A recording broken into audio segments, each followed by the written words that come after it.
নমস্কার দর্শক বন্ধুরা, welcome to Bong football info. তো বন্ধুরা, এই ভিডিওতে আমরা ইস্টবেঙ্গল সংক্রান্ত কিছু ট্রান্সফার রিলেটেড বিষয় নিয়ে আলোচনা করব, তাই তোমাদের কাছে রিকোয়েস্ট করছি ভিডিওটা স্কিপ না করে পুরোটা দেখার।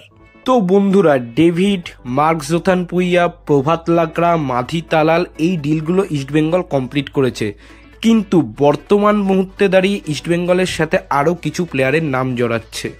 তারা হলো চেন্নাইন এফসির নিন্থই মিতেই, হায়দ্রাবাদের সাজাদ হুসেন, কেরালা সৌরভ মণ্ডল ও বিবিন মোহানান, এছাড়াও হায়দ্রাবাদ এফসির অ্যালেক্স সাজির সাথেও কিন্তু ইস্টবেঙ্গলের নামটা জড়াচ্ছে। এর মধ্যে থেকে সাজাদ হুসেন ইস্টবেঙ্গলে প্রায় চূড়ান্ত বললেই চলে। খুব বেশি যদি গন্ডগোল না হয়, এই সাজাদ হোসেনকে আমরা পরের সিজনে ইস্টবেঙ্গলের জার্সি গায়ে দেখতে পারবো। এই সাজাদ হোসেনের সাথে হায়দ্রাবাদের আরও 2 বছরের চুক্তি থাকলেও এই সাজাদ হোসেনের যেহেতু মার্কেট ভ্যালু খুব একটা নয়, তাই ইস্টবেঙ্গলকে এই প্লেয়ারটাকে নিতে গেলে খুব একটা বেশি ট্রান্সফার ফি খরচ করতে হবে না।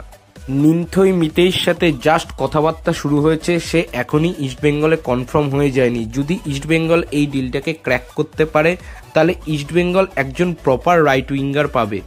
কারণ আমরা আগের সিজনে দেখেছি নাওরেম মহেশ ও নন্দা কুমারকে লেফট উইং রাইট উইং দুটো জায়গায় শিফট হয়ে খেলতে। এছাড়াও বিষ্ণু ও সায়নও কিন্তু সেই একই কাজ করেছে। তাই এই প্লেয়ারটাকে যদি ইস্টবেঙ্গল নিয়ে নিতে পারে, তাহলে ইস্টবেঙ্গলের রাইট উইংয়ে একটা সলিডিটি আসবে।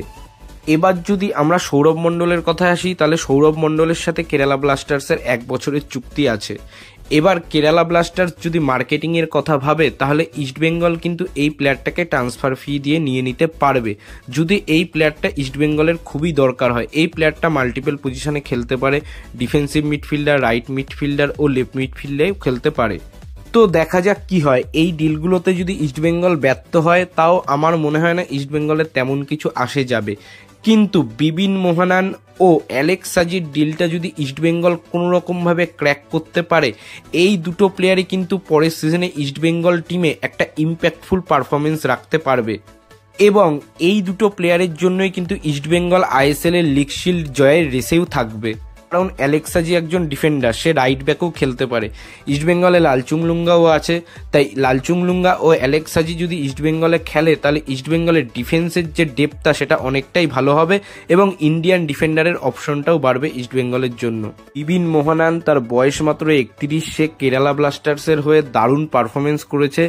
বলতে গেলে তাকে একজন মিডফিল্ড মাস্টারও বলা যায়। তার হিট ম্যাপ দেখলেই আমরা সেটা বুঝতে পারবো।